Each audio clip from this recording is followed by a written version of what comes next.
radio, click on radio, and that will be us live right there on UBM app.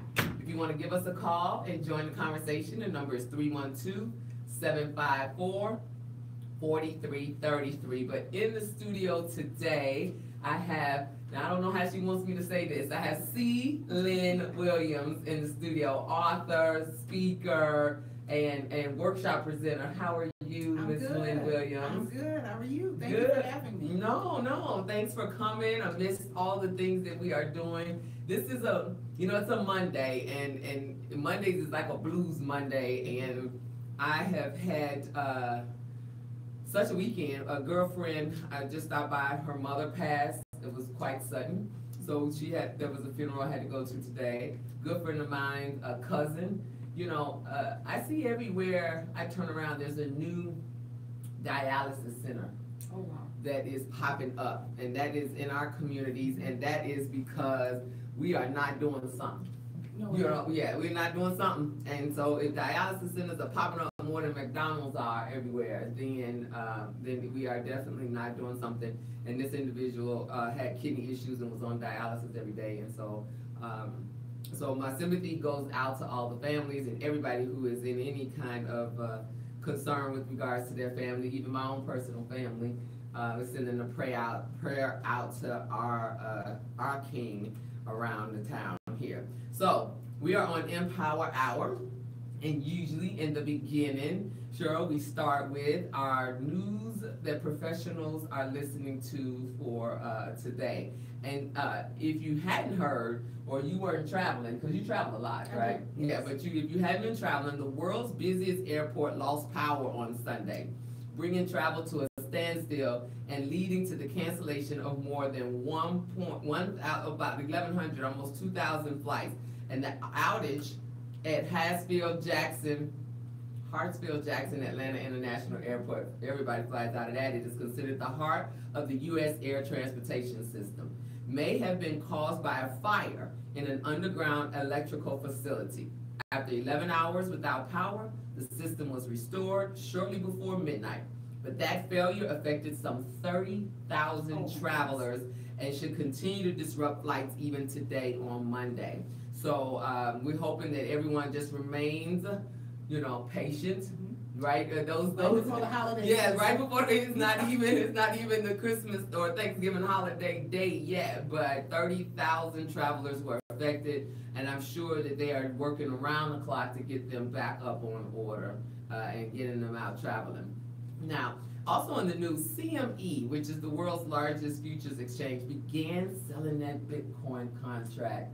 Well, I tell you, that's just a week after the smaller rival CBOE. Both launch add legitimacy to the cryptocurrency and make it easier for institutional investors, to get involved. A fully regulated derivative market is opening the floodgates of industrial demand. So we have the cryptocurrency itself hit a new high over the weekend, just short of $20,000. I have been sharing this over the last couple of weeks on my show, and I have watched the numbers continuously go up. And so I hope that somebody was listening and decided to take advantage of investing in this Bitcoin, and then of course you're gonna send Empower Hour a little commission fee. Yes, I'll just take a little bit, 1%, 2%, it doesn't matter, right? You just send a little commission fee because this is where you heard it first, right here on Urban Broadcast Media. We are live on Facebook. We also have a YouTube page, so you can go there, and don't forget to like us on Twitter, Instagram, LinkedIn, and Snapchat. You can find at Bertina Power and at Empower Hour. Now, also in the news, Jerry Richardson will sell the Carolina Panthers at the end of the season amid allegations of workplace misconduct. I told everybody it has not, it's just starting. It's just starting, this floodgate, and it is in every aspect of our lives. So according to the team, he is going to be selling. The NFL said earlier Sunday it would take over the investigation into those claims. The news comes amid a wave. I mean, this is about to be a tsunami. It's not even a wave anymore. Sexual harassment accusations rocking Hollywood, media, and politics. Just last week, the NFL Network suspended employees named in such a lawsuit. The sale of the Panthers' founding owner will be the first in the NFL since 2014, when the Buffalo Bills were sold for $1.4 billion. Yeah, the tsunami is definitely coming. I'm sure some fans will be disturbed about that. All right, healthcare consolidation continues. We know Friday, December the 15th was the last day to register for the Obamacare. But health insurers, Humana, and two private equity firms are in talks to buy Kindred Healthcare, the biggest home health and hospice operator in the U.S., according to the Wall Street Journal. The talks come as other medical giants join forces. United Health recently announced plans to buy DaVita's physical group. Now, DaVita is that kidney. That's the kidney place. I was just mentioning that. And CVS agreed to buy Aetna, the nation's third largest health insurance, for $69 billion. I just mentioned the kidney founded organization, and that everybody was, that they're building them left and right. They're all over the place. So the idea of the day, I believe we can't have a career without change, and we can't change jobs without some degree of transformation, says Capital One's Kada Anderson. Now, and in that transformation, it's important to think about what you've learned and what it might be time to let go. Now, we're going to be talking about being a superwoman. Yes, and I am sure this idea of the day, I was like, this is perfect. This idea of the day has to tie in to what Miss C. Lynn Williams is going to be talking about on the show as a superwoman, because I know in order to move forward, some part of it is you're going to have to let go of something. And she was quoted in saying, our past, if held too tightly, can prevent us from being truly present to what is before us and who is with us. Yes, I should have saved that for the end of the show, but somehow I just felt like it was necessary to start the show with this one, because it in turn is going to actually be, I believe, a point of our conversation as it is today. So as I said, you are listening to Bertina Power on Urban Broadcast Media. We are live in the studios at 4108 South King Drive. You can call in if you have any questions at 312-754-4333. And again, don't forget to go to your favorite app store and download us. I want to just say hi before we go to commercial real quick to a few people that are logging in. Hey, Toya and Cassandra and Karen and Neva and Arnold and Toya and Keith and Denise and Valencia. Everybody's on there. Hey, Kimmy. So hey, everybody, and hello to November 21st, 1999 that is watching us on the show today. Yay. We'll be right back after these messages. Yeah, I figured that several of them would join in and watch two lessons on the show together. Awesome. Yes. So now I was not able to get this printed, which then means I'm going to have to go from my stuff from over here.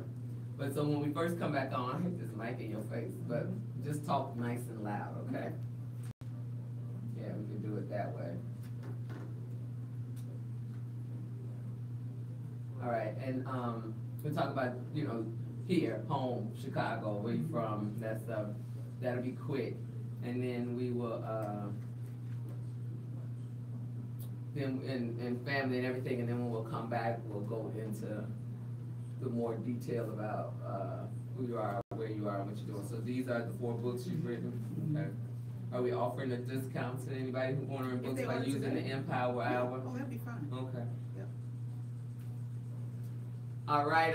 Hello, and welcome back to Empower Hour. I have in the studio with me today Miss C. Lynn Williams, and she is the superwoman that she's going to be talking to us about on the show today. But Lynn, first, let's let everybody get to know who you are. You born and raised in Chicago? I am a true Chicagoan. What side of town? South side. South side. Now that makes you a Cubs fan or a Sox fan? We're not gonna get into that. This is how I feel.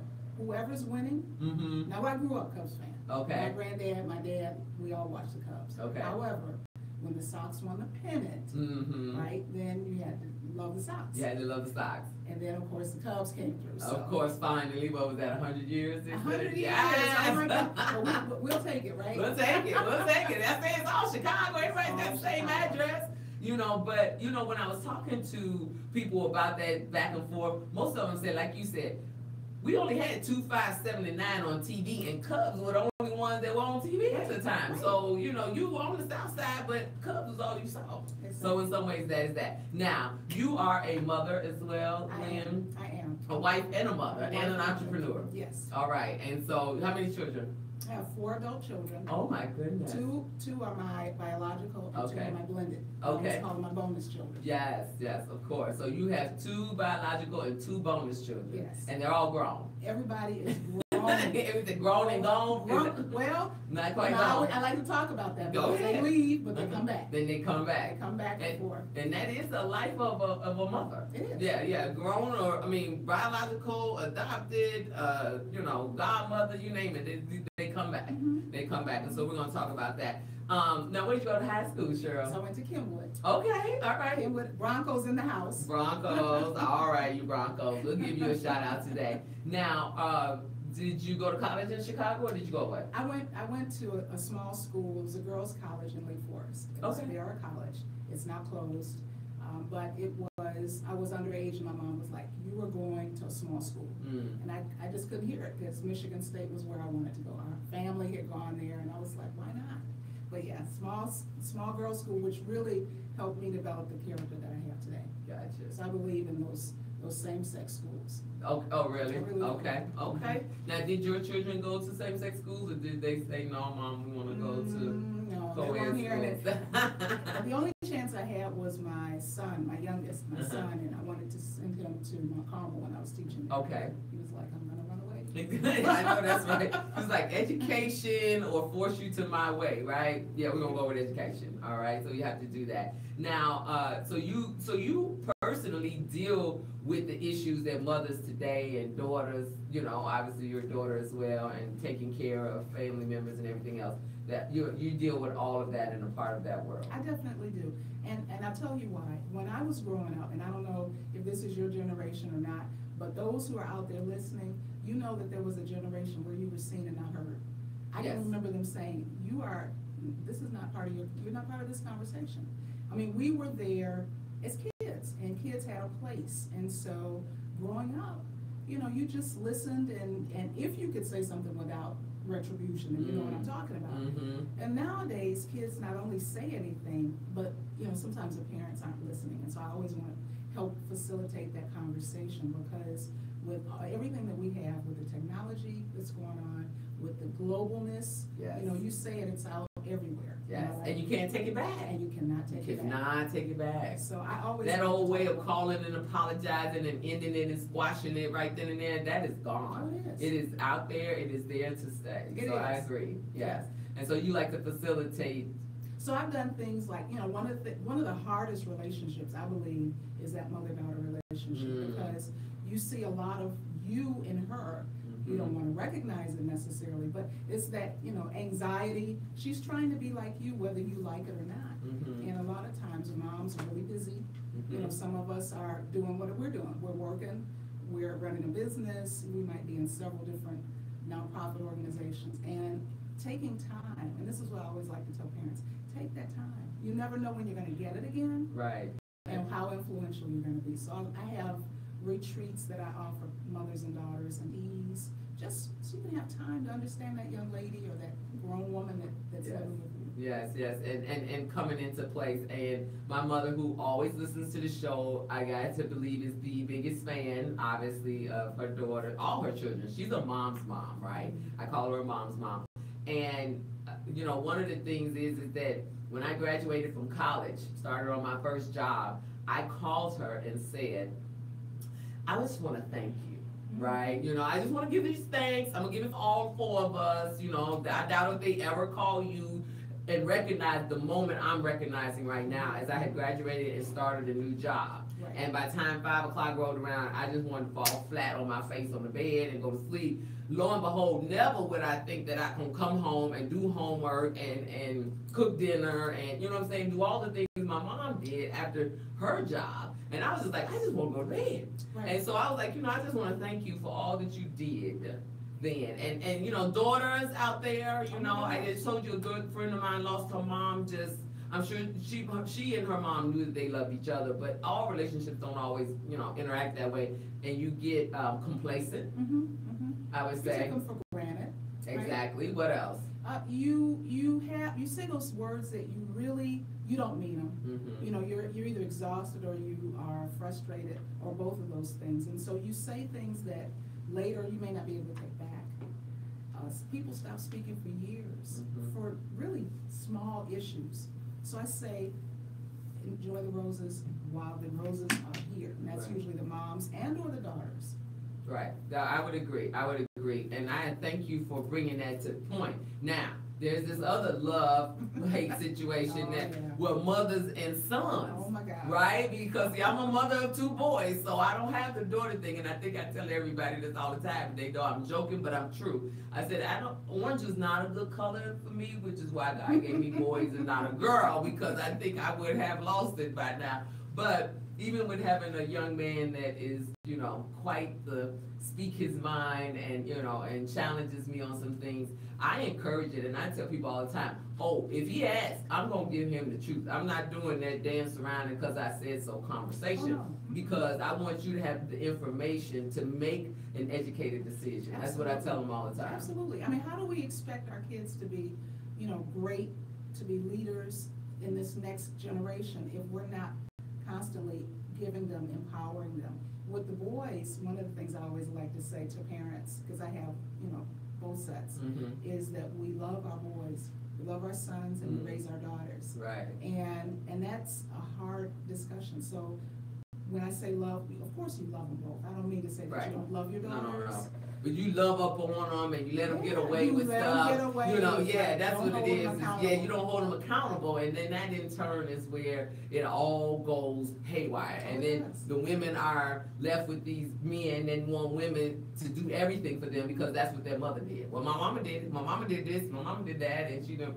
Brandon, poor child, she gonna get pampered in the sense that, you know, he's gonna be looking for somebody to take care of him, because I'm always like, look, you independent, right? You can figure this out. You're walking and talking and everything all by yourself. Mommy has to help, as you know, my younger son all the time who needs 24-hour care. And I said, I need you to be able to do things. He turned 10. I told him, you know, it's now time for you to do your own laundry. Yeah, listen. I'm done. Yeah. It's double digits, boy. You are doing your own laundry. And I mean, it's just things like that. Even 2-year-olds, I did a blog around starting a school, and I talked about all age groups and how parents can empower those kids, even the toddlers. Like, start them picking their toys up before nap time. Right. You know, just little stuff. Just little stuff. Exactly. Little stuff. And we are going to come back after this quick break and finish our conversation with Miss C. Lynn Williams about, you got an event coming up called Lunch and Learn, which is for business women and entrepreneurs to learn about what women want more of, as well as you can call us at 312-754-4333. We'll be right back after these messages. Okay, I done lost control because I need more air. It is too hot in here. Or just crack the door for me. No, I'm gonna